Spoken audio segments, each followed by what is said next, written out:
What's up, guys? Today we're going to be checking out Edward Scissorhands on 4K Blu-ray. I'm not here to talk about how good or bad this movie is. I'm just going to share with you my thoughts on the audio and the video quality. Now let's go over a few tech specs. The movie was shot on film.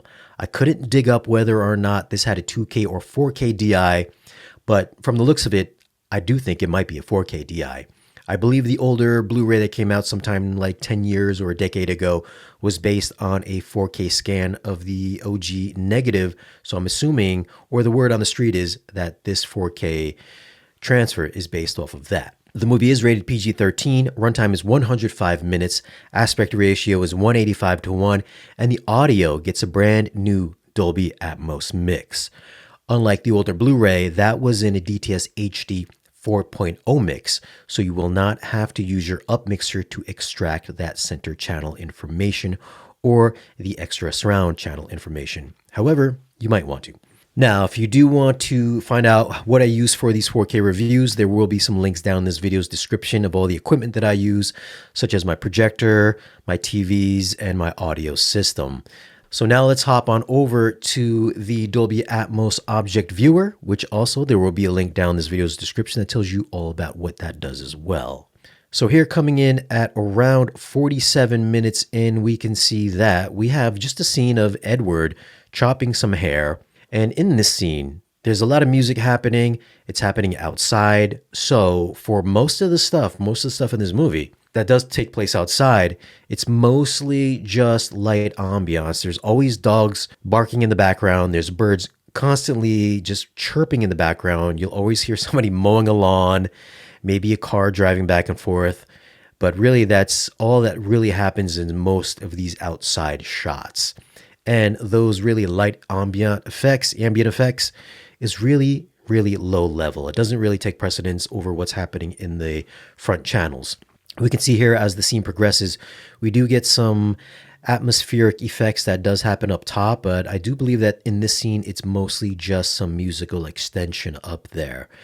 So for most of this movie, the surround channels, also what happens in the top channels, is really just light ambiance, almost light enough where you really have to try really hard to hear those surround effects. So it's nothing really strong that enhances the movie. There's no really hardcore discrete effects like a dog barking in the left back speaker or planes or anything like that flying overhead. It's really just really light ambiance and light musical extension. And this happens for the entirety of this movie. Now, probably the most aggressive scene in this movie comes in around an hour and 4 minutes. This is when they are robbing Winona Ryder's boyfriend's dad's house to pick up some stuff. I think he wants to steal some electronics or something from his father's man cave. And in this scene, there is an alarm that goes off. And this is the only scene that I believe activates all 6 top channel speakers, as you can see here. And also, the wide channels never come active. The second set of surrounds never become active. And the center back surround also never becomes active. So for most of this movie, it is going to be locked in a 7.1.4 configuration. So that's 7 bed layers, 4 top channels, and then your subwoofers, of course.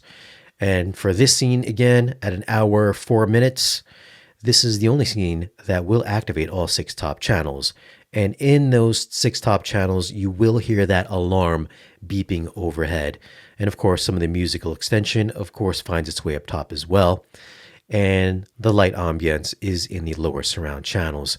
And it is really just a very heavy front channel mix.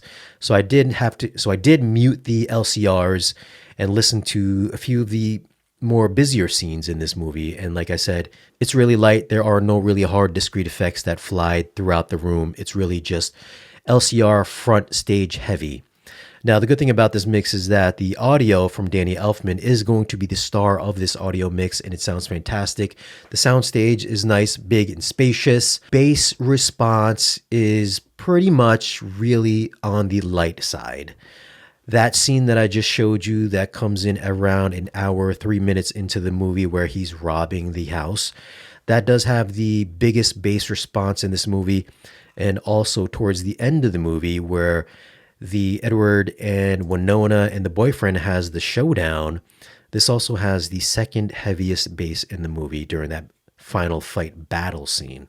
But if you've seen the original Blu-ray or DVDs, those movies didn't have much in the way of bass either. So I would say the bass response is just as good as what came before it. Not anything better, not anything worse, but just as good. So it's decent. Nothing mind-blowing. It's an older mix. It's from the 90s. Nothing mind-blowing. It sounds fantastic as far as the score is concerned, but surround effects and then bass response, average at best. Now, moving on to the video quality. But here we have everything that is on the left side of the screen is going to be the 4K version. Everything on the right side is going to be the 1080p version. There are several shots in this movie where it does look like the movie could have been shot today. Like, the detail is so good in this at times. It just looks like it might have been shot digitally with a very light layer of digital noise or digital grain if they wanted to add it. But scenes like this, we have Peg in her car, the detail, the freckles on her arms, the detail in her hair, everything here, just the leather texture in the seats as well looked so much better than what was on the 1080p version. Here we've got a close-up of Johnny Depp. And I've never noticed this before while watching this movie, and I've seen it several times, but the makeup and the detail in his makeup effects on his face, clearly, maybe not the best, because now you can see how the scars are applied with, I guess they're made out of latex. You can see the latex texture on his face. All the scars look like they were just glued on, and just the pores, the application of makeup on his face look fantastic in the 4K version. It's a bit softer on the standard 1080p Blu-ray, so those makeup effects could look a little bit maybe more realistic because there's not that much more resolvable detail on the 1080p Blu-ray. But once you transfer over to the 4K transfer and move over to the 4K transfer, the detail it's almost a night and day difference. Maybe harder to tell if you're watching on something smaller like a 65-inch or smaller. Maybe harder to tell, but on my screen at 150 inches, it becomes pretty apparent the increase in resolution between the 1080p Blu-ray and the 4K transfer. Same shot here, 4K is on the left side, 1080p is on the right side, and just the makeup effects and all this just the color in his skin just looks so much better on the 4K, and the detail around his eyelids, you can see the wrinkles and all that, all the strands of hair look so much better on the 4K. And also you can just see just the very fine pores and all that stuff just in his face, and just the foundation, the makeup and everything look great on the 4K version. This is about as good as I think Vincent Price has maybe ever looked. I mean, the 4K, it looks like he just shot this movie yesterday. Now, we do have some shots that aren't quite as detailed in 4K crisp. This one is a little harder to tell between the two. This also has I want to say a mid-level layer of film grain to it. So if you are a grain hater, there's a chance there are some scenes that are really heavy on the grain, particularly this first shot here of the dishwasher repair guy, and I forgot her name, but the oversexed housewife. Actually, I don't even know if she's married. I just think she's really craving for some male attention. But this scene here is really heavy on the film grain. And you can see that the grain is definitely more resolvable on the 4K version, where it looks more smeared on the 1080p version. If we're talking about just color overall, just the saturation, the vibrancy, I don't want to say the colors are just like eye-poppingly vibrant. The colors throughout the entire town, it's just full of really rich pastels, oranges, these turquoise colors, yellows, oranges, greens. They look fantastic. And nothing was ever clipped. You can see all of the gradations in the clouds here, how the blue sky goes from kind of a darker, maybe not so much a dark blue, but as it transitions all the way down to a lighter blue towards the bottom here. And again, great pops of color. We have the green in the flowers, her pink dress, her red hair, those lipsticks. Those lips really pop off the screen. More shots of the town. Just the pastel colors look fantastic as well. I think the 1080p Blu-ray did look a touch warmer than what is present on the 4K Blu-ray. Now again, detail-wise, You could get some 4K shots that are really 4K sharp, ultra detailed, super 4K crispy. And then we have this shot here. There are several shots that are really soft, kind of out of focus. This is kind of the opening shot of Winona Ryder's character towards the start of the movie. You can just see just how soft this shot is and how blurry it is.